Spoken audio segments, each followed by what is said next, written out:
Welcome, welcome, everybody. Welcome to episode number 90 90, baby. of Matt Chat. Here with Coach Les from Less is More Coaching and Mr. John Yarwood from Yarwood's Martial Arts in Champlin, Minnesota. Yes, sir. And we're going to take a moment here and just jump into the topic today. We're looking at part 2 to how martial arts can benefit early childhood development. And the core message in this, we'll have some fun to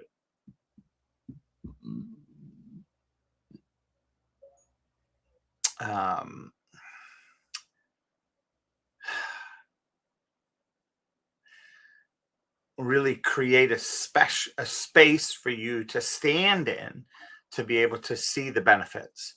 Martial arts gives young people a structured environment where they can practice physical, emotional, social, and behavioral skills.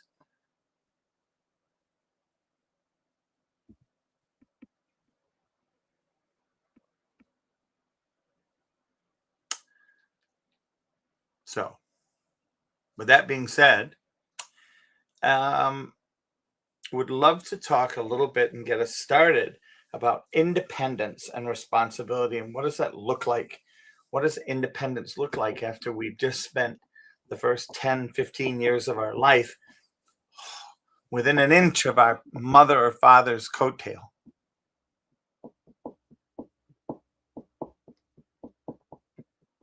Yeah, it's parents, their job at the beginning is to teach their kids what their kids are supposed to do.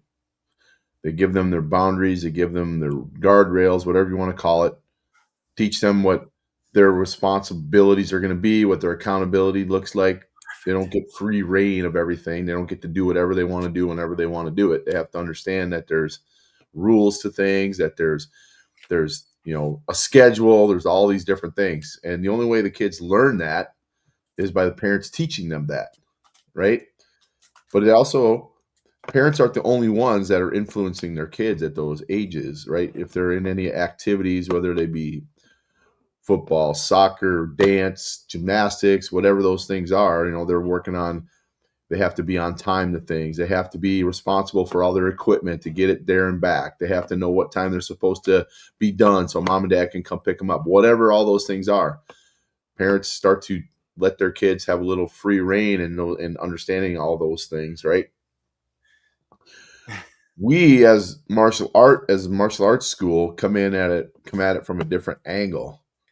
We partner with the parents to help those kids learn the value of more than just those basic things about being on time and whatnot. We talk to them about having discipline and what discipline looks like when you're at school, when you're at home, when you're dealing with mom and dad or other parents or other adults or other kids or teachers or whatever that is, right? Talk to them about what integrity means and how you use integrity in your everyday life for doing things like, we always use the example with the little kids, the little dragons, about grandma just made some chocolate chip cookies and put them on the counter. She told you couldn't have any until she said it was okay. And then grandma leaves and goes for a walk, and you are standing in there looking at these cookies like, oh, I want one of those cookies so bad. Grandma will never know. There's like 100 of them there, right? What decision do you make? Grandma's never going to know. She'll never find out. What do you do, right? So we use those situations that kids understand and can relate to teach them integrity, right? Teach them about confidence and being proud of who you are and standing up for yourself in situations that you might find yourself in at school or wherever. Just whatever those virtues are, that's the kind of stuff that we tap into for them and help them to understand that and partner with the parents and give the parents a learning opportunity for them to be able to apply all the things we're learning at Taekwondo to home, to school, right? We do it through the stripe system where we teach the kids in class what they're supposed to do. And then moms and dads have this evaluation card that they get to have for the kids that ask them about the specific life skill that we happen to be working on, and are they doing that at home, and are they doing all these other things at home that they're supposed to be doing, right? Are they doing all the chores that they're supposed to be doing? Are they, you know, picking up after themselves? Are they doing their homework? Are they helping their siblings or whatever the case may be for other stuff? So we give them an opportunity to reinforce those things at home as well, so that it's not just in our classroom, it's not just at our school, it's everywhere those kids go. So it becomes super important for us to be able to partner with the parents and help them in this whole thing, so everybody's working together versus just some kind of basic stuff that they're getting from, say, soccer or football or whatever the case may be. Not nothing against those, but we're teaching completely different things.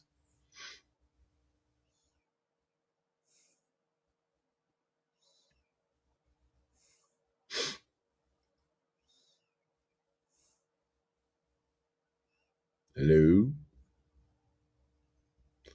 hello. Are you sleeping? I think Les is sleeping.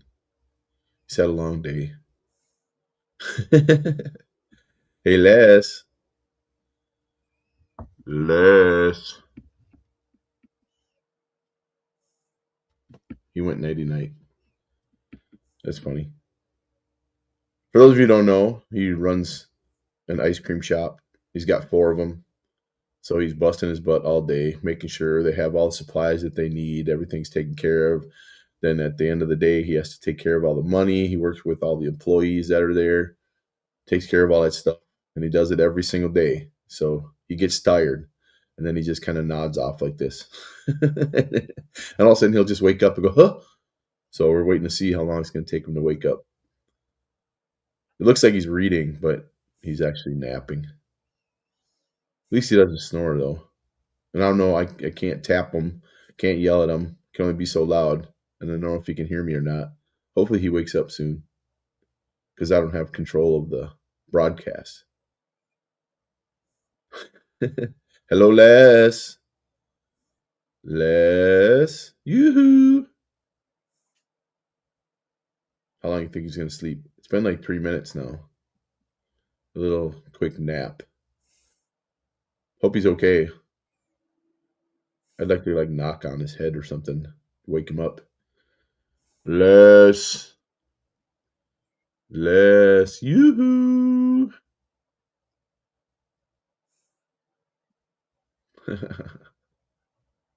That's funny. He just head went down, boom, out like a light. Hopefully he wakes up soon. I guess I can keep talking. But a lot of stuff that we teach for the kids is things that they're really not learning anywhere else. They go to school to learn math and reading and those basic skills that they need for being able to learn and to be able to grow that way. But they don't really get taught. I think the teachers probably work a little bit on some discipline and stuff, but it's not really like a focus. They talk to them about what they're supposed to do, that they're supposed to listen, and all those types of things. But we really reinforce that.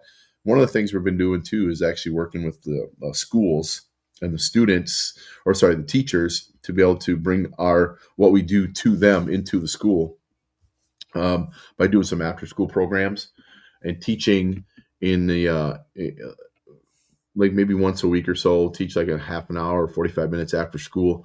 But we'll teach taekwondo, but obviously we'll be teaching all the life skill stuff that we've been working on, and whatever one we happen to be working at, that one specifically.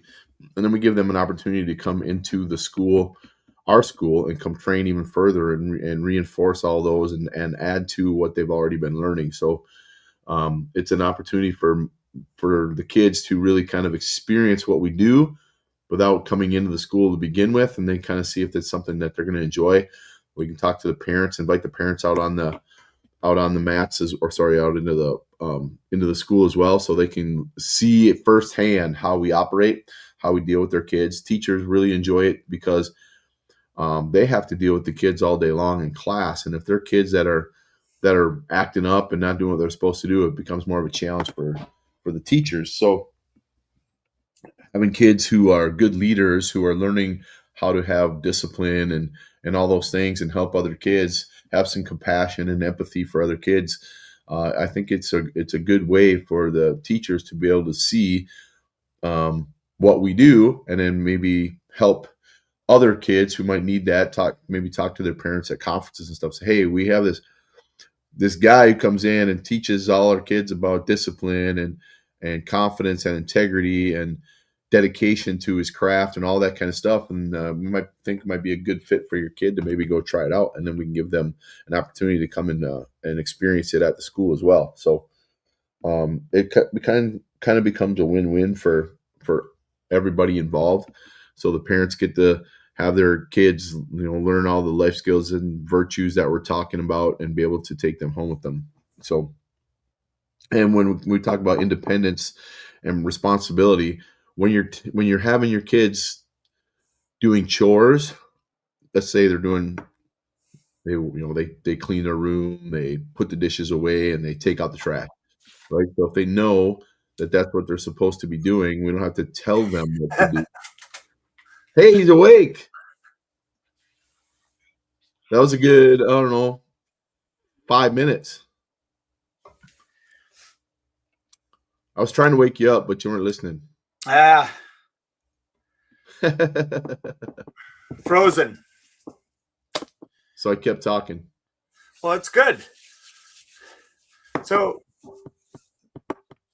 the one thing that I wanted to kind of bug you about today is my child too young for martial arts? Oh, Because your child or in general?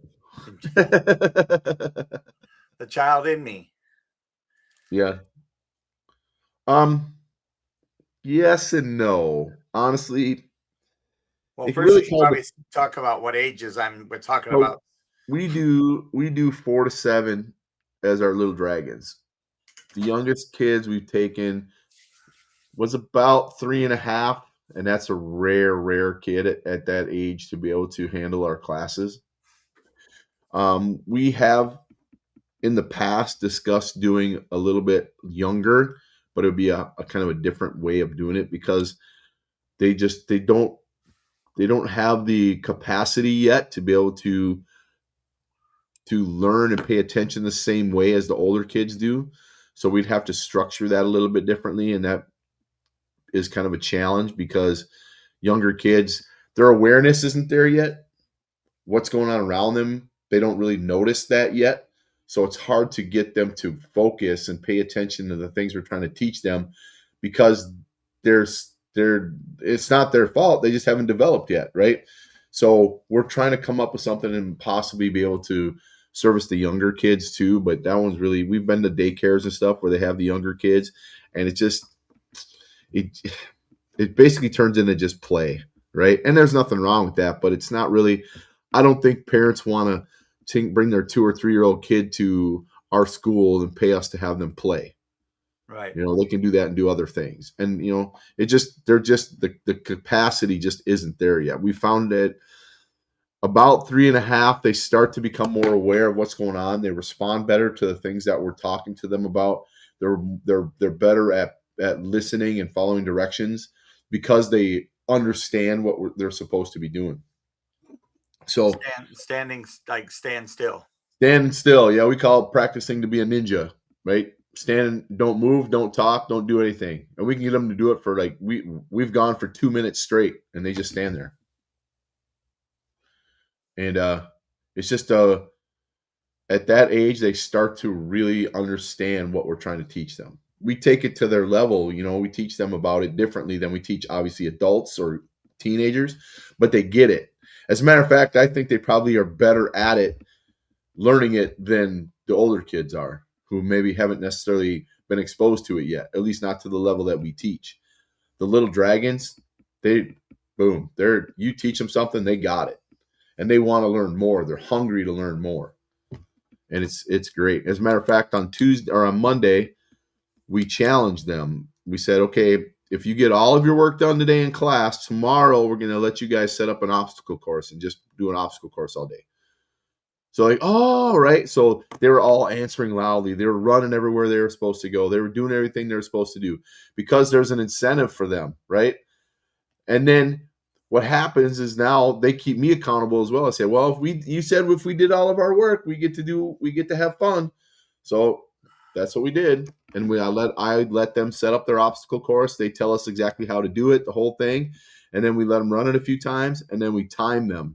So then they get time how fast they can do their own obstacle course.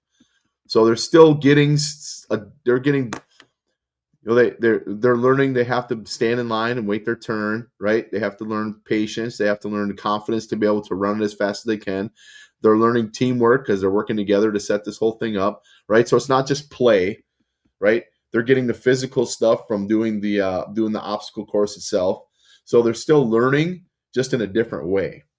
But we make it fun for them so that they want to continue to do it. But for 4-year olds, they're perfectly capable of taking our class.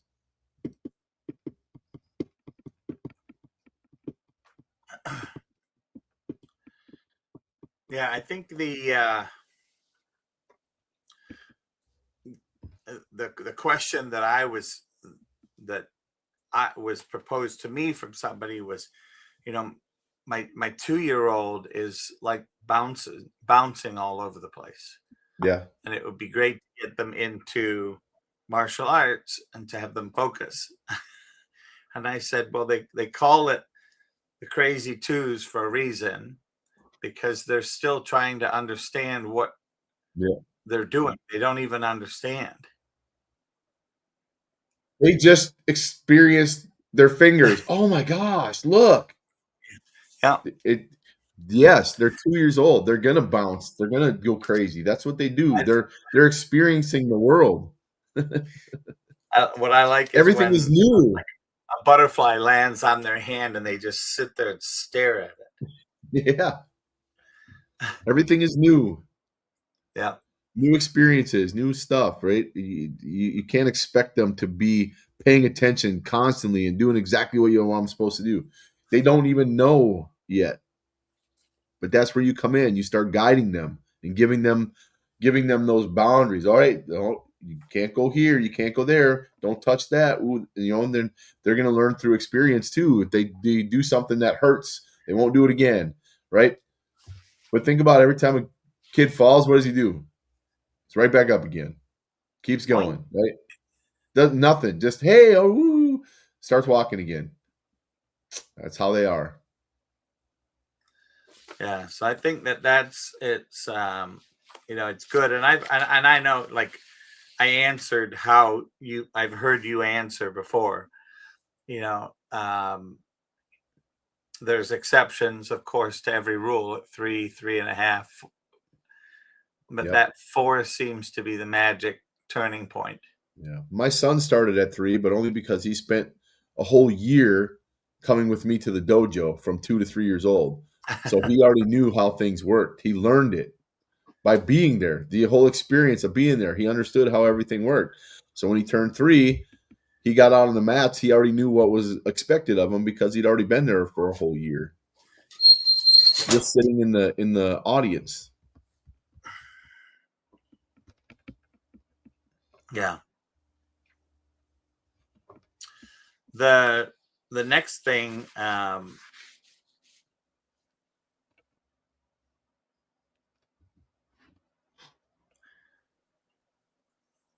would be through that whole number 5 confident, because Mr. Yarwood created a sheet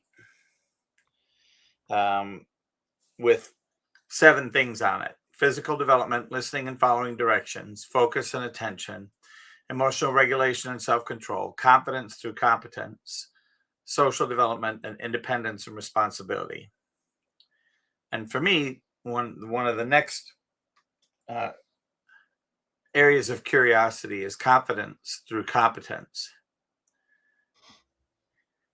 And I look at this as something that it's not only childhood development, it's an adult development thing. Yep. There are many,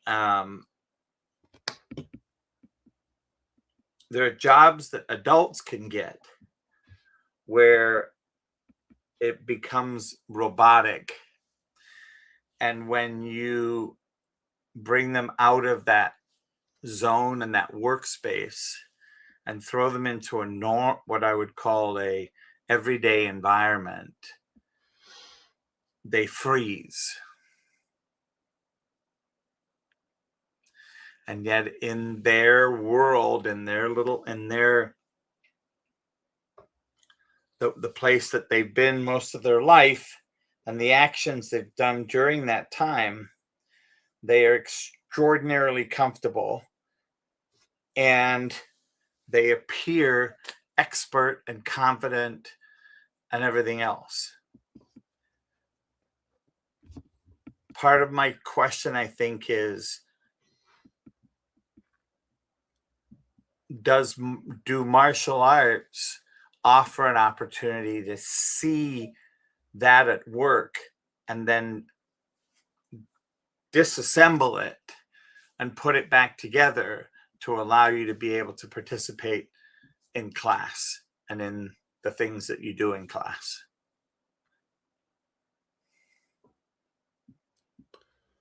So you're talking about them they're doing something so much that it just becomes rote and it's not really anything that they're like thinking about anymore.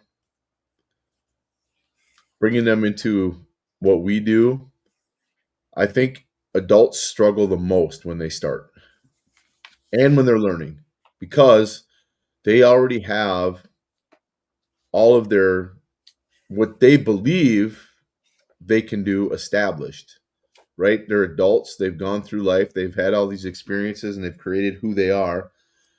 And then they try something like martial arts, which challenges them physically. It challenges their confidence, right? Because they're really good at doing whatever it is they do. And you take them out of that, and now I put you on the mats in a uniform and tell you to learn how to kick. They're like, I know how to kick. And then they do it and they realize they don't know how to kick. And then they get, oh my goodness, right? And they start to, I think it kind of breaks them a little bit because they realize that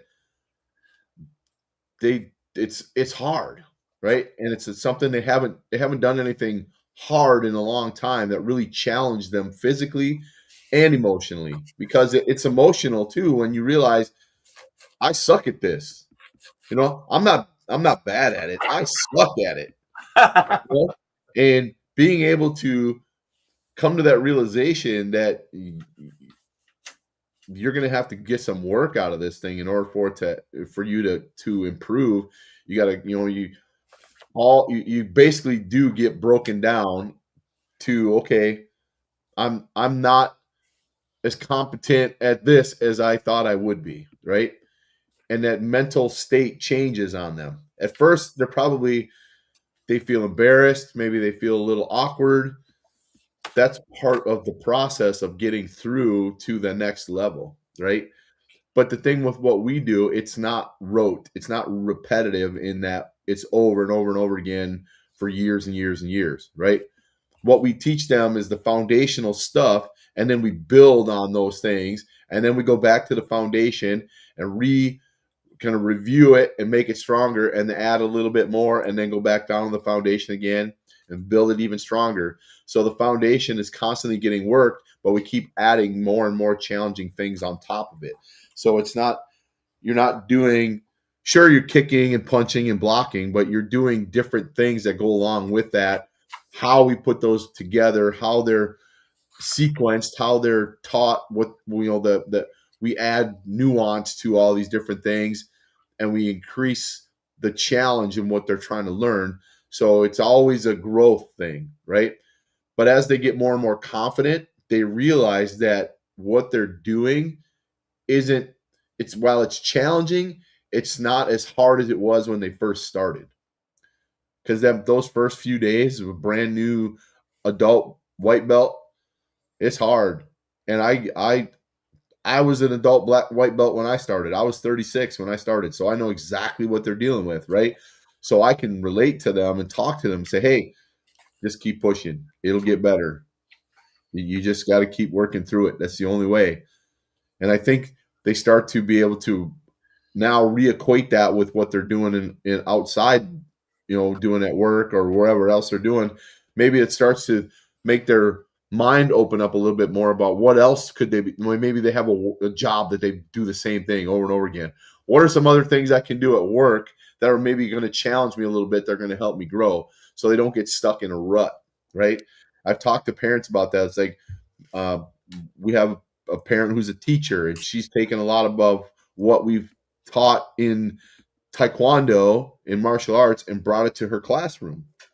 So it's not just the physical doing the taekwondo piece, but it's how we operate in class, how we talk to the kids, how we structure everything, how we interact with the life skills, how we do all those things. She's taken all that and applied some of that to her classroom, and the kids are starting to learn the same way and the same things that we're learning on the mats. And that's, she's a parent too. She does it she does taekwondo herself. Her kid does it, but she's also teaching it to the stuff that she's learned to her students in the classroom. So she's making a difference in their lives the same way it affected her and her son. So it's cool to see those things, right? But when she started, same thing. It's that awkward, man, I don't know if I can do this. It's really hard. It's challenging.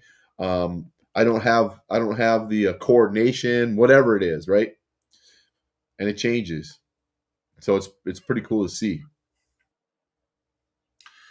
So inside of that, I look at, for me as a coach, as a business coach, when I see this and hear you talk about this, it mirrors the same thing that I do with clients that are caught in a rut of their own creation in their own businesses, Yep.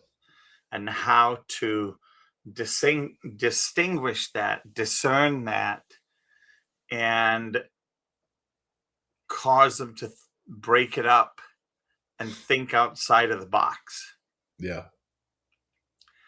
And I think that's the beauty about martial arts, is that it does that so well, so efficiently, and so congruently with physical exercise, health, well-being, that it's something that, as an adult looking at it from the outside and looking at it from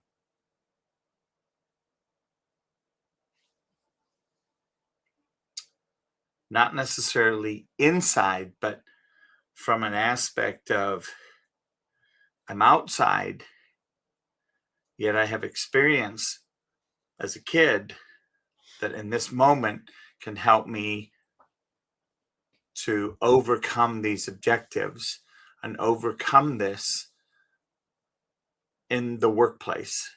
Right.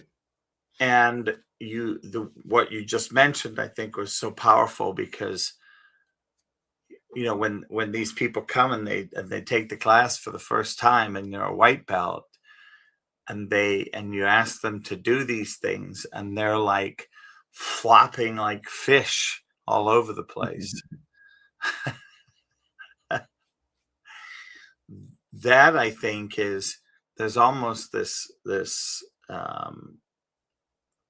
thought process of, how do we make that flopping fun and desirable? Yep. And they want to come back for more, even though they didn't feel comfortable doing it. Yeah,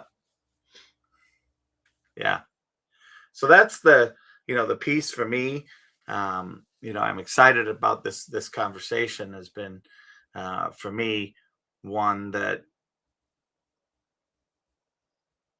really has one think, because I believe we're all children inside. We all have that inner child. Mm-hmm. And when you do martial arts, there's a tremendous amount of it that looks from the outside like you're just playing around. Yep. It's amazing. Like we do every year we do take mom or take dad to Taekwondo day. So they come out on the mats for a day with their kids. And we have them doing all the things their kids are doing. And then they realize within a half an hour how challenging it really is. Like, I haven't done this in 20 years, or I haven't done something like this in forever. And they realize that, man, it actually might be kind of something I enjoy. That stress of learning something new that's really challenging helps them grow. Yeah. No, I thank you. I think this is, once again, I think this has been, apart from me napping through the first 5 minutes, the,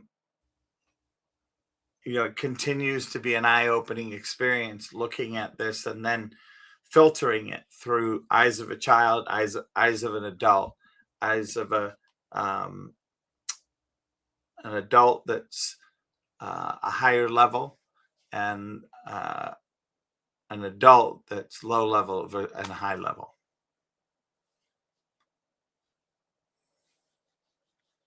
Yep. So thank you. Anything else for you? As we've hit the 31-minute mark, and No, I just say, if you got kids and you're thinking about, I know it's easy to just say, I want to put my kid in an activity, right? But think about, what is it you're trying to get out of that activity? What is it you want your kid to experience? Is it just to go try something just because you want them to try something? Or do you actually want them to learn something and grow within that activity, right? I mean, you're going to get something out of football, soccer, all that stuff. I get that. But prior to making the decision what activity you're going to put your kid in, think about benefits of that activity for your child, not just getting them to do something, right? You can send them out and ride their bike and go play and get them to do something, right? So think about what it is that you want, and what does it offer to your child long term? Is it something that, is it going to grow them? Is it going to make them a better person? Is it going to, more than just physical? Is there other elements built into it? Are you looking for that, or are you just looking for the physical? Who knows, right? But weigh all the different benefits of those things before you make that decision.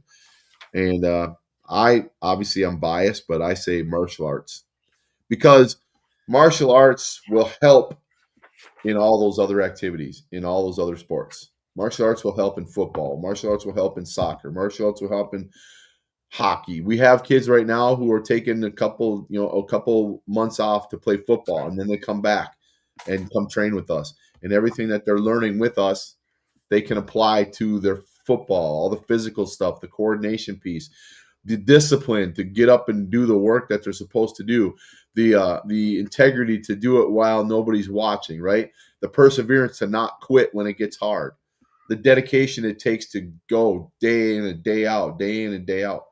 There's so many elements that they're going to learn from it, that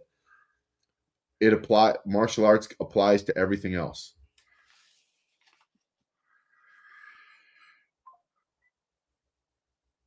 and that's at the core of this whole video cast. Yep. Is how do we see this through the different filters that each of us carry, and what can we see, and how can we make it be unique and different, and show people the value and the difference that it would make in one's life. Yep.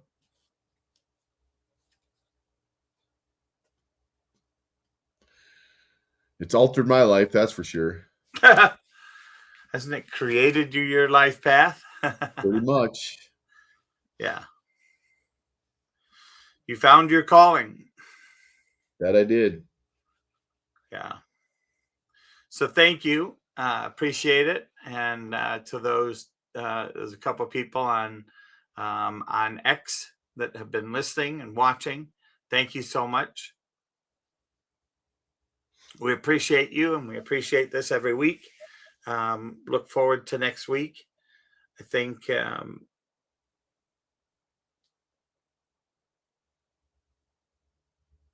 not sure what next week topic is going to be, but I can guarantee you that it'll be something that will touch, move, and inspire you in both personal, physical,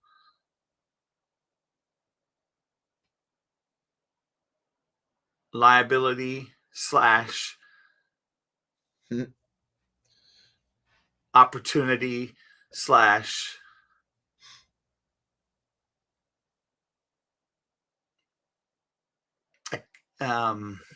what's the word I'm thinking of? It'll give you a new view on being responsible and accountable in a different area of your life. Mhm. Definitely. So thank you. And we will catch you on the return. Yes, sir.